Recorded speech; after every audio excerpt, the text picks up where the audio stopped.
Hi guys, I'm here at Wynnum High again, where we are currently rehearsing Les Miserables, and I'm here today with Chris Thomas, who is playing Javert. Hi. Very, very scary guy. Not really. So Chris, you're reprising this role. Yes. I have two questions for you. Firstly, when you played it the first time, what was the big appeal towards this character? Oh, it's a big, chunky character. It's not a small role. It suits my voice perfectly in terms of the pitch. So it's a real meaty sort of character to get into as well. Yeah. Do you have a favourite song? Probably the Suicide actually. Yeah. It's a terrible word, but it's such an emotional 5 minutes or less. That it's Stars is great, and everyone knows Stars. And it was actually the first song I ever learnt in a formal situation 20 years ago. But the demise is very sort of heart wrenching. Absolutely love doing that one.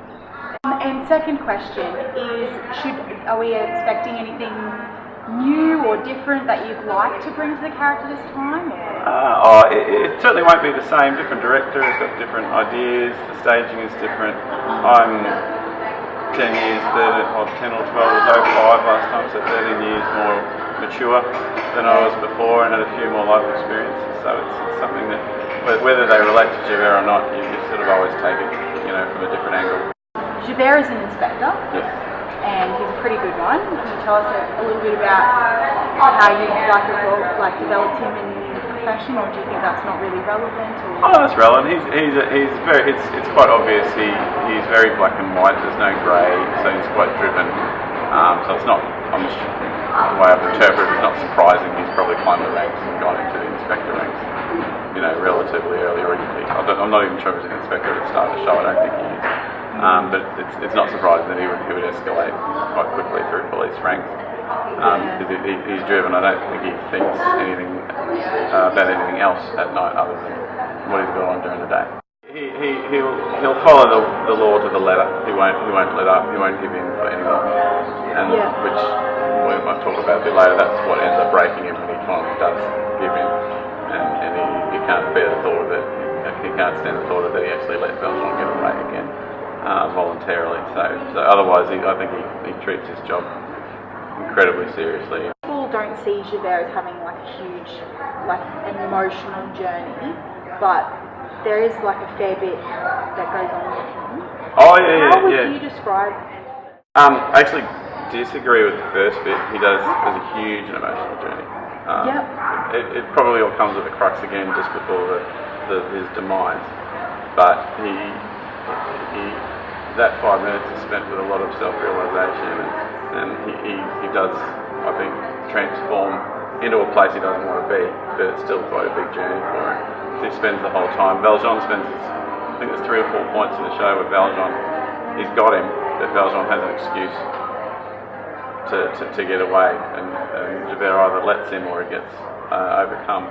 But the point is, he's gotten away with it. Valjean always comes up with some excuse, and I think it's just eating away at Javert every single time. And he finally breaks when he lets Valjean go to take Marius to the hospital. The journey probably all is in that little small space. But all the time prior to that point, everything's very black and white again. Just upholding the law. He doesn't think anything's wrong with any of that. Do you think that the musical Javert and the book Javert, while you can draw upon things from the book, that they are two different entities, or do you think they're the same but just from a different perspective? The way I've approached Javert is from the book. Yeah. Definitely. He's ruthless. Ruthless in terms of the law is the law, you can't break it. I will drag Fontaine by the hair across the square to go and persecute her.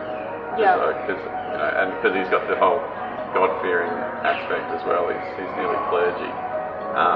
So the idea of a prostitute is terrible to him. So he attacks everything from a two-pronged approach, from the law side of things and a God side of things. And the book, the way the structure of Javert in the book is absolutely ruthless when it comes to upholding those ideals.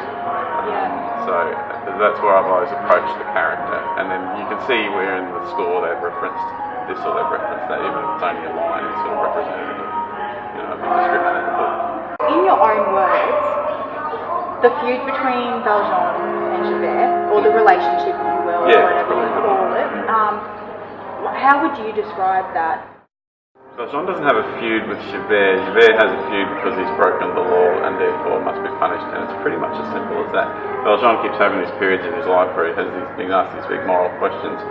Do I give myself into jail, but I've got to take Fontaine to the hospital, or I've got to take Maris to the hospital, or I've got to do this, or I've got to do that, and I'll do anything I can to save this person's life. And Javert just sort of puts up with it over and over during the show, and then again, it always ends up where it breaks at the end. So I don't think none of it's personal. It's just the way that they both operate are two different ways, and they're not synergistic. Obviously, having so much to do throughout the show, have a lot of time with Jeff and Robbie. Yes. Can you tell us a little bit about what it's like working with them? Oh, absolutely fantastic. The attention to detail is great to work with. Jeff is a stickler for the score, which I've come to appreciate. And I don't have a choice. But no, as we've said, that the score's so well written, there is no real need to mess with it. It's been a task to relearn it from scratch and make sure make sure we're doing it as per what's on the page. But I'm enjoying work with Jeff for many years, so it's great to be able to do that again.